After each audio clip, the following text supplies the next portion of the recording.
Sono Kiki e vi do il benvenuto sul canale. Nel video di oggi ci concentriamo ancora su un soggetto cyberpunk, di cui abbiamo visto la prima parte in questo video, che vi invito a recuperare se ve lo siete persi. Lì ci eravamo occupati dei vestiti appariscenti, mentre oggi concluderemo la figura con gli elementi mancanti. Iniziamo dallo skin tone, che qui compare solo parzialmente tra un innesto metallico e l'altro. Ma per ora trasformiamo la base nera del primer in una base marrone, in modo da avere il colore intermedio necessario.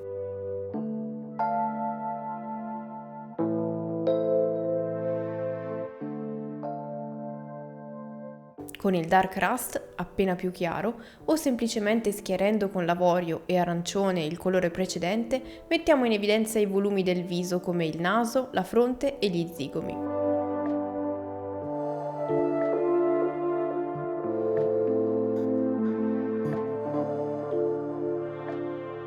Usando poi questo stesso colore, ma con una velatura leggera, e riportando il colore nella sua zona di appartenenza, sfumiamo leggermente gli stacchi.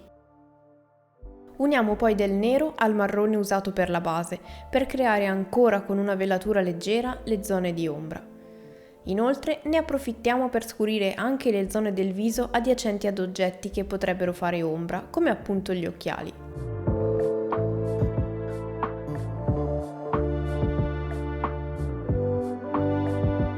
Per le parti dorate useremo una tecnica che su questo canale abbiamo già visto in uno scorso video, dedicato al metallo non metallo dorato.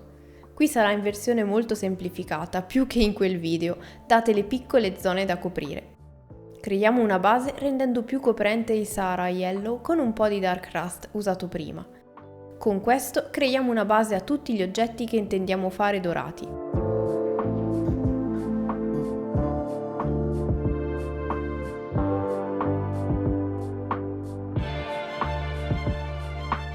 Con il Pale Yellow, appena più chiaro, cominciamo a profilare gli spigoli delle zone, che prendono sempre più luce.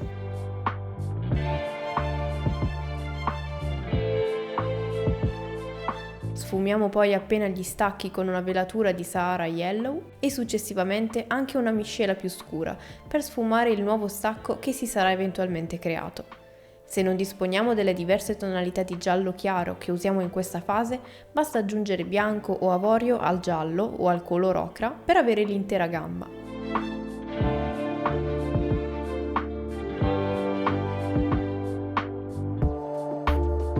Con precisione creiamo anche un profilo inferiore e una striscia di riflesso trasversale per creare un gioco di luci più interessante che un semplice gradiente, e coloriamo la striscia di divisione per creare maggiore coesione tra gli elementi.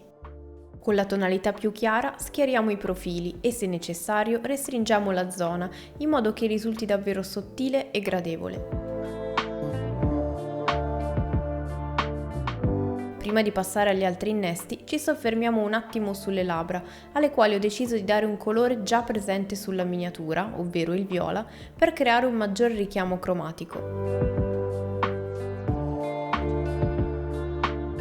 Schiariamo leggermente la parte più voluminosa e concludiamo il tutto con un piccolo riflesso, per dare ancora maggior volume e lucentezza. Possiamo anche rifinire ulteriormente le parti scure, dopo eventuali sbavature o anche per dare maggiore profondità. Per quanto riguarda le parti metalliche, seguiremo un processo simile, ma ovviamente con una scala di grigi. Basterà anche in questo caso creare una base del colore più scuro tra i disponibili. In questo modo metteremo subito in chiaro le zone da far diventare metallizzate. Usare un grigio antracite, che è leggermente bluastro rispetto ad un grigio più classico e neutro, rende secondo me il tutto più interessante, ma nulla vi vieta di utilizzare dei grigi più caldi o più freddi. Schiariamo il grigio con una punta di bianco e tiriamo fuori alcuni punti su cui far riflettere la luce, quindi quelli rivolti verso l'alto o al centro del collo, ma tutti più o meno nella stessa striscia di luce.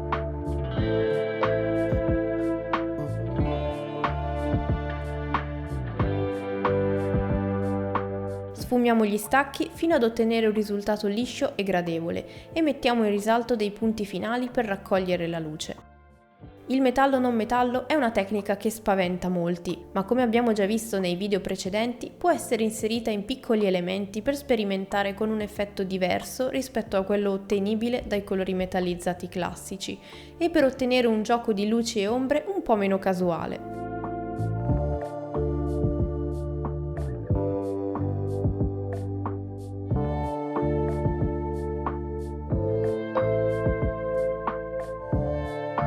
Un leggerissimo glazing turchese nelle parti metalliche del collo lo legherà cromaticamente al resto, seppur in modo molto leggero. Per i capelli ho preferito scegliere un colore davvero sgargiante e per ottenerlo su base nera non possiamo fare altro che prepararci una base piena e coprente con il colore bianco, nel mio caso appena sporcato di viola, ma poco importa. Ora che la base è completamente asciutta, creiamo un mix magenta e rosa fluorescente. Io quando utilizzo i colori fluorescenti preferisco sempre unirli ad altri più coprenti, anche in piccola quantità, per evitare di avere quella poca consistenza dei colori fluo. A proposito, ho intenzione di fare un confronto tra i magenta fluo, perché ne ho provati diversi e finalmente forse ne ho trovato uno che mi convince. Fatemi sapere qui sotto se l'idea vi interessa. Questa lavatura rosata avrà quindi scurito i recessi e lasciato appena visibili le altre zone, che andremo a ripassare con la miscela di prima, ma appena schiarita. Non è un passaggio indispensabile, dato che un leggero effetto volumetrico ce l'abbiamo già, ma secondo me si ottiene un risultato molto più rifinito e controllato. Inseriamo sempre più luce nei ciuffi superiori, al centro delle singole zone curve e nella parte centrale della frangia con linee sottili. Lasciamo perdere le parti sotto che rimarranno più in ombra.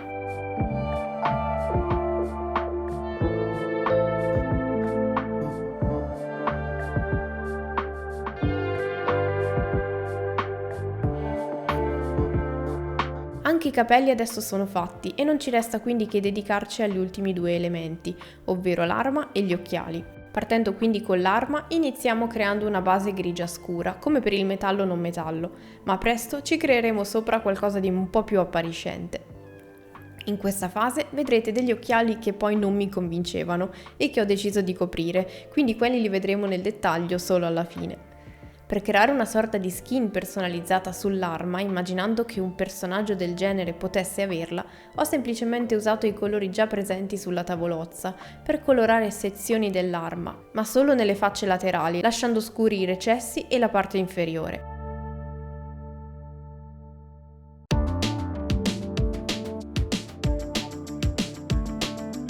I profili li mettiamo poi in evidenza con i rispettivi colori, ma schiariti con del bianco, così da suddividere le singole sezioni e creare una maggiore struttura sull'arma. Con lo stile cyberpunk ci si può un po' sbizzarrire, quindi non è necessario che sia realistica. Nel frattempo, anche se non si vede in video, ho anche completato la mano, colorando ogni unghia con un colore diverso. Non so perché, ma mi ero completamente dimenticata di quella mano.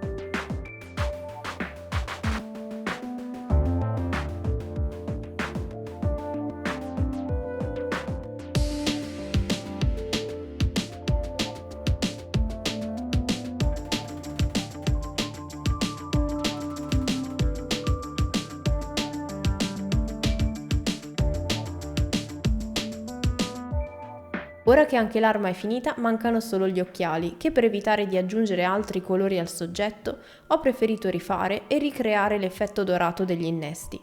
In questo modo l'armonia cromatica rimane più equilibrata, con colori freddi che spaziano dal turchese al viola e uno caldo in contrasto, che va dal marrone al giallo chiaro. Seguiamo lo stesso procedimento fatto prima, usando gli stessi colori già disponibili. Trattandosi anche qui di parti lisce, meglio evidenziare i profili e creare dei riflessi trasversali da sfumare.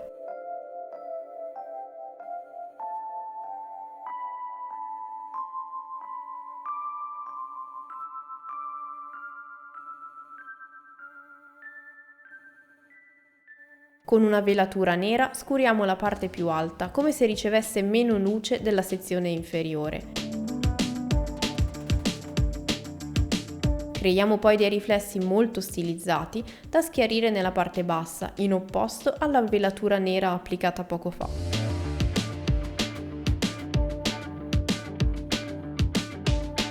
Ed ecco quindi il risultato finale. Spero davvero che il video vi sia stato utile e che vi abbia fatto venire voglia di uscire dagli schemi e sperimentare con tecniche e colori insoliti, anche da usare magari in piccola parte nelle vostre miniature. Sono curiosa di sentire il vostro parere, quindi se vi va fatemelo sapere qui sotto nei commenti. Io vi ringrazio di aver visto il video fino alla fine, vi do appuntamento al prossimo e fino ad allora siate creativi!